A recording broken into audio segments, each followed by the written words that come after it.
management in Drupal.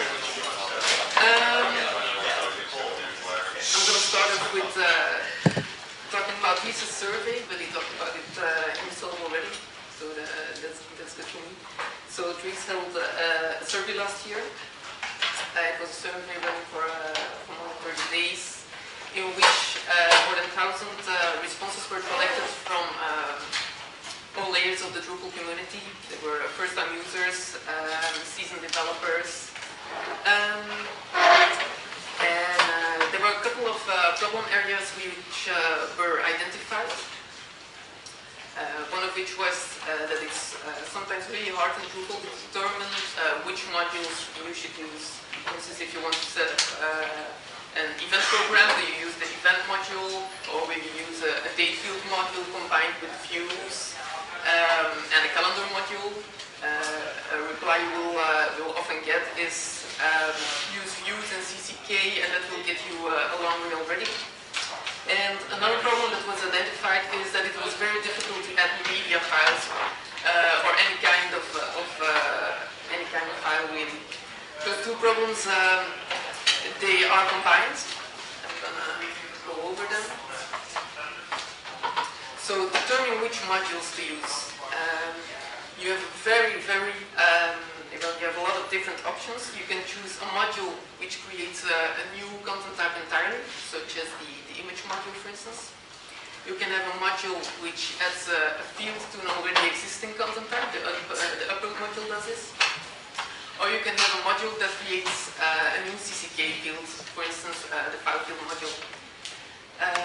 Another choice you'll have to be making is that will you be using one module for each media type, so for audio, for image, for embeds, for YouTube files, or will you be using one generic module which will be handling all file types? The upload module does this, the file field module does this. And this is really an important choice, because once you go for the generic module, it will be very, very hard to migrate to a system where there will be one module for each content type. The other way around has the same truth. If you start with one module per media type and you want to switch over to using one generic module, I wish you very good luck with that. That's not going to be easy. It's difficult to add media files.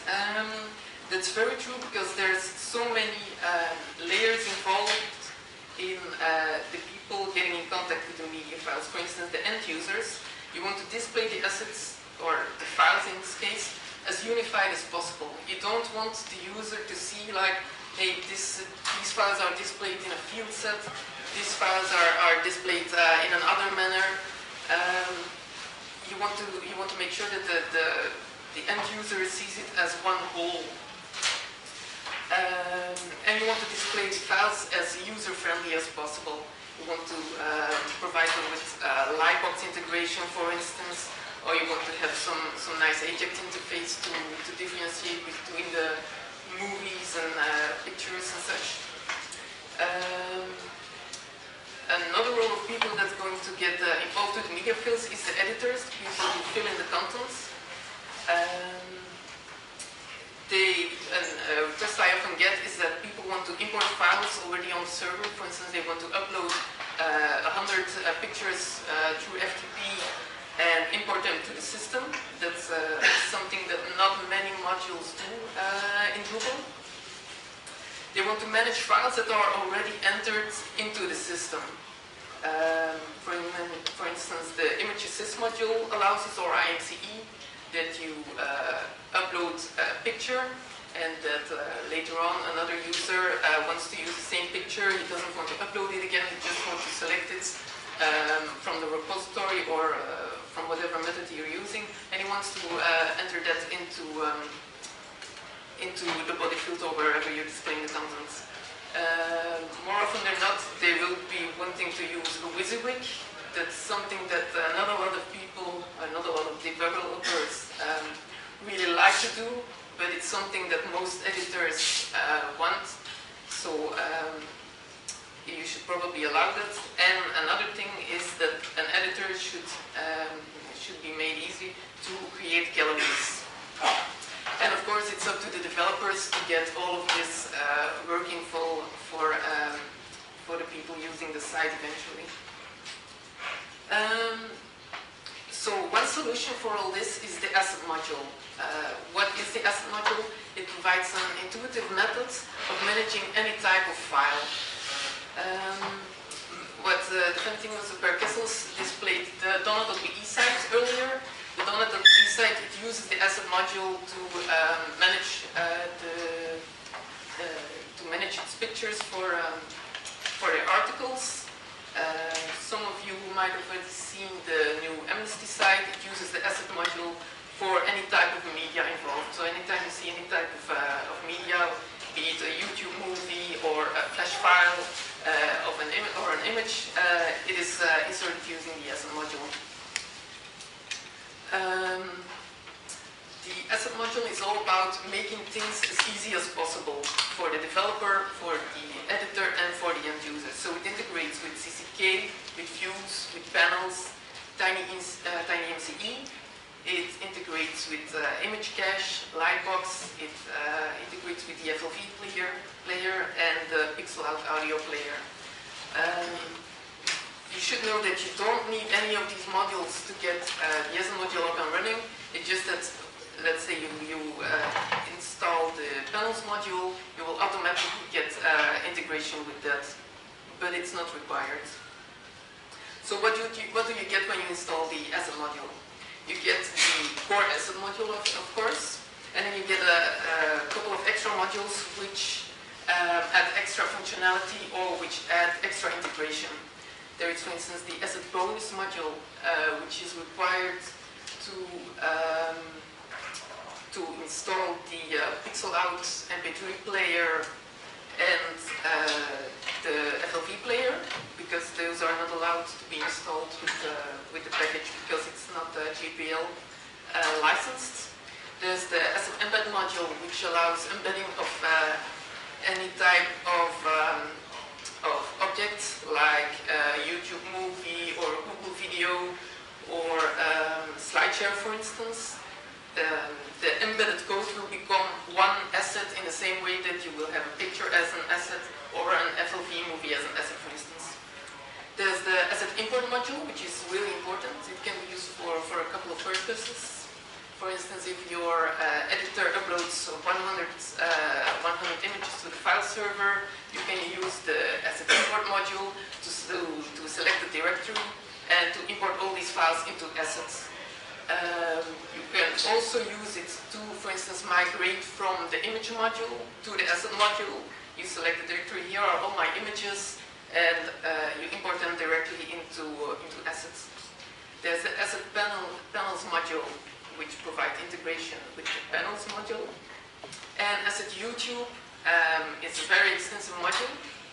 First of all, it allows you to include YouTube movies in the same way that the asset embed module does, but it allows for an extra functionality, and that is that you can provide your YouTube developer ID into the system, and it will fetch all the YouTube movies you've created, and it will import them as assets into the system.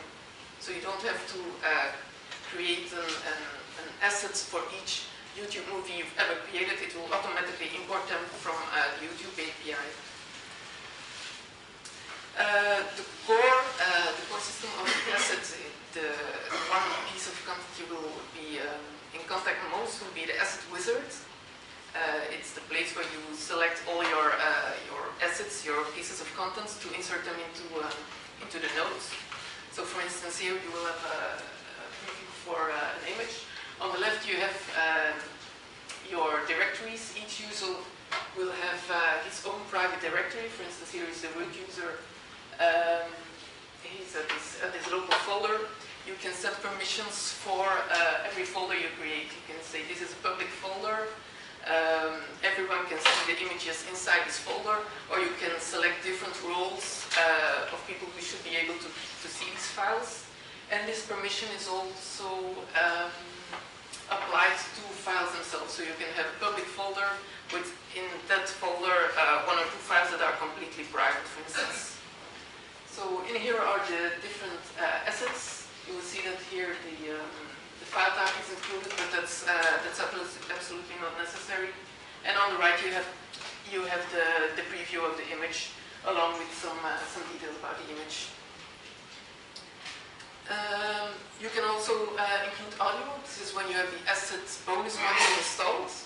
I uploaded a test MP3. You will see that the pixel out audio player is automatically embedded, so you can play the MP3 if you want. You will also see that there are some extra modules here. That's because of the asset YouTube and the asset embed modules are also enabled. You can use the YouTube sync to automatically synchronize all your YouTube movies into the assets module, or you can use YouTube embeds to embed an object tag, as you can find them on the YouTube sites. Also FOV supported. Again, you will see that there is the preview using the FOV player.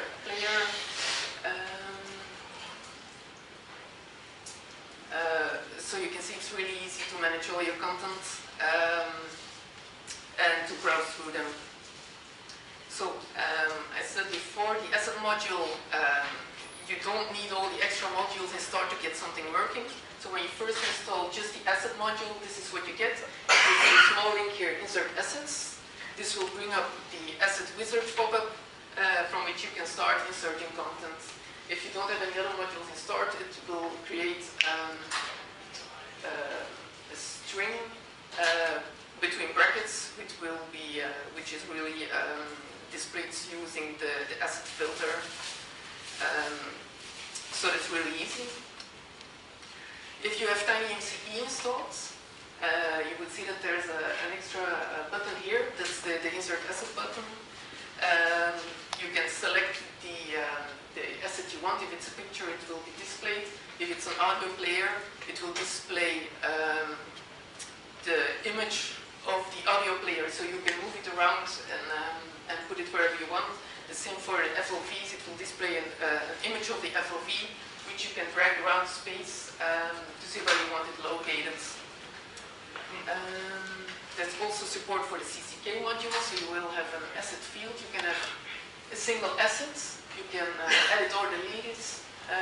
Again, you will have the preview here, whether it's an image, a flash file, a sweep movie, or whatever. You will always have the preview on the left side. Or you can have multiple assets, which works instead. So I talked about the asset bonus module because of the nature of the GPL license that Drupal uses. The audio player and the FOV player, which are used, cannot be included with the module itself, so you have to download them. I provided a download link to mostrey.be. This is also explained in the installed txt. Once you have the places in there, once you have the files in the correct place, you will see that everything is okay and you can start using the embed functions. And for the MP3 player, for instance, you can have the color palette, so you really don't need any code altering to make the MP3 player look any different. Then, for creating galleries, there are two ways to create galleries using the asset module. One of them is to use views. We have a couple of handlers for the assets. You can link to the node, you can link to the asset directly, or you can just display the assets. You can select on the different type of files. You can display only the MP3 files to create an audio gallery. You can select only the images, or you can select any type of asset which will create a gallery. And you can add extra fields, like for instance the file size or the file name, to create a nice gallery. Another option to create a gallery is to use the panels module. You select the node which has all the assets attached to it, which you want to gallerize. After you select the node, you will get the different options. You can select the amount of assets that should be displayed in total. So for instance, you could put one or two in there to create a small preview of the gallery. or you can select as many as you want with the amount of assets per page that should be shown. And you can also create a block from this gallery, which will create a two asset preview, which you can put somewhere on your site, or you can use a block in another panels, of course, as a preview and a link to the complete gallery. What will the future bring? Asset 2.0. Well, first of all, there is currently no Drupal 6 version of the asset module that's being worked on. The new asset module will have a better GUI. It looks pretty non-graphical now, pretty boring. We're currently still using a pop-up for the asset wizard. We will try to get rid of that and use, for instance, lightbox or tickbox to get the asset wizard up. And we will include more types and formatters. For instance, inline PDF display, you can view Google Docs inline, upload presentations. And here is a small preview of how it is currently looking. You will see that this is a lot better than the original asset wizard. And that's it. I don't know if there are any questions. Yes? We talk about the CCK. Are you using the image cache for that? Yeah, indeed. The image cache is used as much as possible. So, for instance, for the CCK previews, or when you insert an asset using the TinyMCE module, everything is image cached. You can select the permissions for which presets the asset module is allowed to use. And the user is given the options to select an image as a link, for instance, a link to the image itself in all its glory, or to use this or that preset. Okay. Any more questions? Yeah. Does the asset module also support having the actual content on a different server than the server serving the dynamic contents? Currently, no.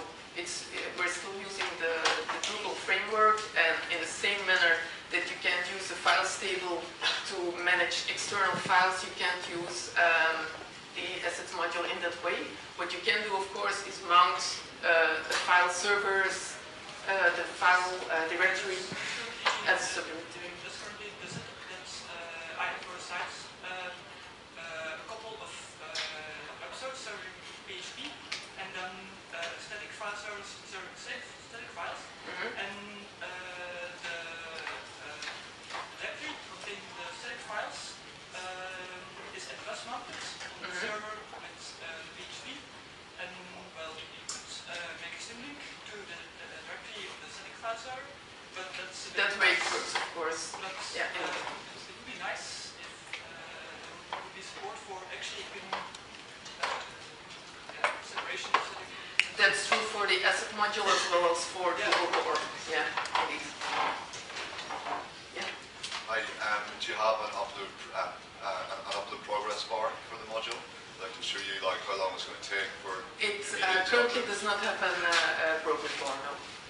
But it should be indeed nice to be included as well. I think in PHP 5 you can do that. There's a new feature for that. Yeah. Well, with Drupal going PHP 5 only, that would be a good direction, yes. Yes? There's been a need expressed for some image handling and file handling in calls, right? Exactly. Is that what the asset file module is aiming at? Well, as with CCK and with views, it should be a really lightweight module, because now it's pretty large, especially with all the extra modules involved. So it would be great to get asset into core. That's one of my personal objectives.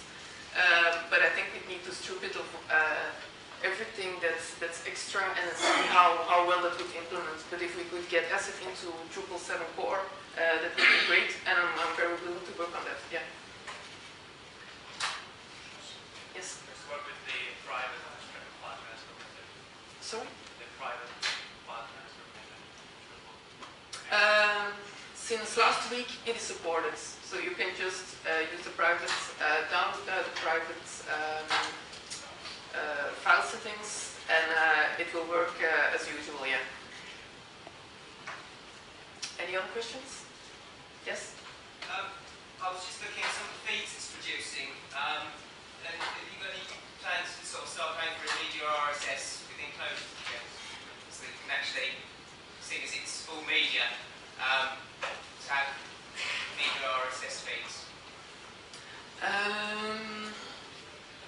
Well, seeing that every asset is linked to a node, and the nodes themselves have RSS feeds, of course, they have plenty of RSS functionality. I think that's already covered.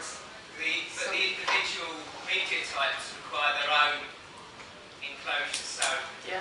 like the video module will have to handle out, and I've been writing a lot of stuff like the embedded media fields that you can put them in. So is there any way that it could be hooked into so that individual content types could write their own enclosures?